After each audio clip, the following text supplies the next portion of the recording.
right, welcome back. So we're gonna do some backyard birding. Got some bird seed here.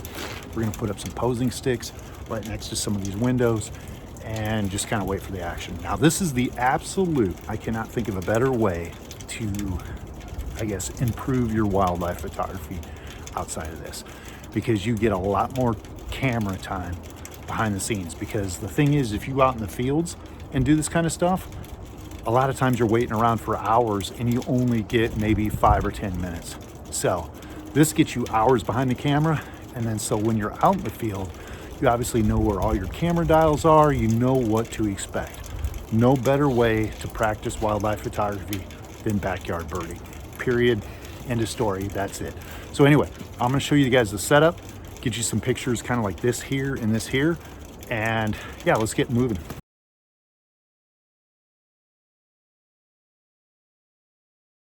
Okay, so we're going to set up some posing sticks. We're going to put some bird seed right along this little cage. Might put up a bird bath.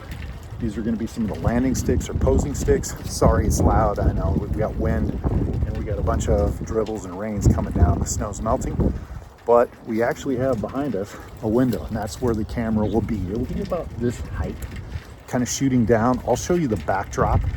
We want to get the camera and we want to get the bird as close together as possible and get the background as far away as possible. That gives us that buttery smooth look, especially if we're working with point and shoots. It's not full frame, so we don't get subject pop like we normally would, and we have to compensate by getting a little closer to the subject. But with a 3000mm camera or 2000mm camera like the Nikons, that shouldn't be a problem. Anyway, let's get moving.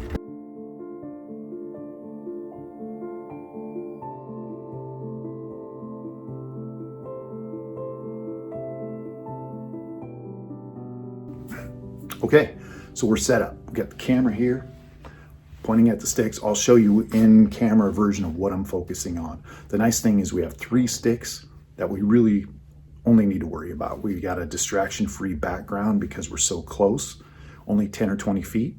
I might put up some black cloth to hide my movements, which is that it's wild animals. They're still, I don't do this every day, so they're still really skittish, 10 to 20 feet away. But it really helps in the wildlife, knowing your camera, knowing how they react when they pull their head up or they do something. You're gonna move this lens, and believe me, this lens, you can see it reflect around. That scares animals. And birds especially, really small guys are really skittish. So it's getting dark. Tomorrow I'm gonna clean the glass really well because again, that degrades the image quality a little bit. And hopefully they'll show up and we'll get some photos. Again, background should be nice and clean. There shouldn't be any distractions. It's supposed to snow tomorrow morning. We'll see. That might add a little bit more atmosphere to the situation, but let's get moving.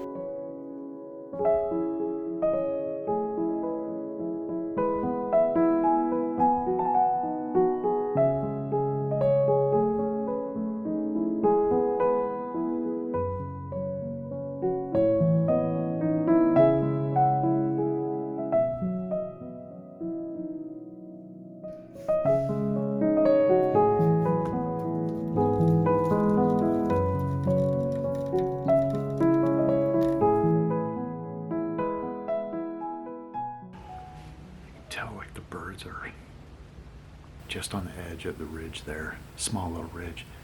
They kind of come in, they go out. Oh, I think they're gonna come back in. They kind of wait and they kind of gather and then they come swooping back in.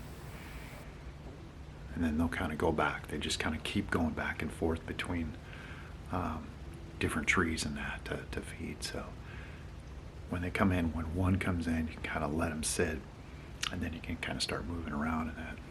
Oh, squirrel's back.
concealed, because normally, I mean, I see him around here a few times, but normally he's really scared. But I've kind of come up closer and moved around. He can't really see me with this black cloth in front of me.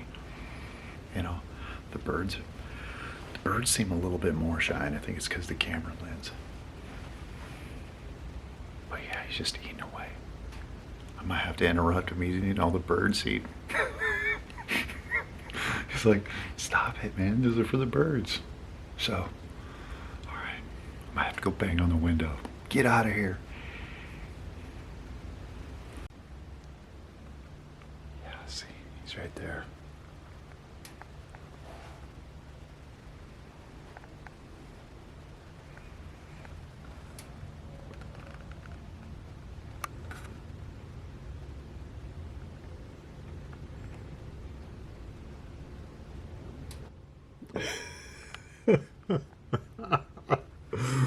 Oh, look at him.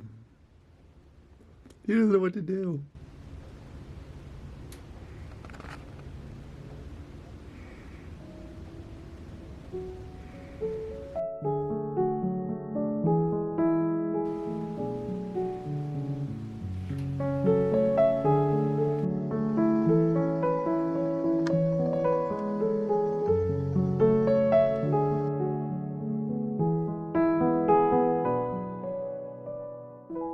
Okay, so I put down a different log for them to land on. I noticed sometimes sometimes you can put down little sticks and they just don't like it if you have a bird feeder or something. So I put down a lot larger log that they can land on, put some bird seed in the log to be able to eat off of, and that way it kind of separates the subject a little bit more. Shooting off the actual flat platform just doesn't look good. And yeah, it was the second day. First day was very, very rainy, very dark, couldn't do anything, no matter what kind of camera I would have. And so I'm using point and shoots here, so this is a limitation. When you get really dark stuff, the focus struggles and ISO gets raised no matter what you do. So it's the Achilles heel of small cameras or point and shoots, but we'll see what we can kind of come up with. You guys have seen some Squirrel stuff here before, and yeah, let's just keep moving. I'll show you the composition that I got out over here as well.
So I've been finishing up with the Panasonic 100-300 EM5 Mark III. about 600 millimeter zoom, digital teleconverter, which works really well, 1200 millimeters, and it's a micro four thirds sensor. So finishing this up, I'll roll all the photos we've done over the last week, but we've got a large discrepancy sensor sizes. So we have APS-C sensor, which kind of grab APS-C sensor with this big lens, which is a 150 to 600, and we have this tiny camera, Canon SX740. Now both these have 960 millimeter equivalent zooms. So in the next video, what I want to try to do is put them side by side with bird photos and look at the background, the bokeh, the noise ratio, the colors, all of that, and try to give some tips on trying to increase performance. The weather we've seen so far, 5 out of 10. Not the greatest, but not the absolute worst. This will help kind of give us an average run of the mill. Anyway, if you guys got comments, questions, concerns, write them down below. If you want to hit that like, subscribe button, that would be awesome. And I will see you guys next week.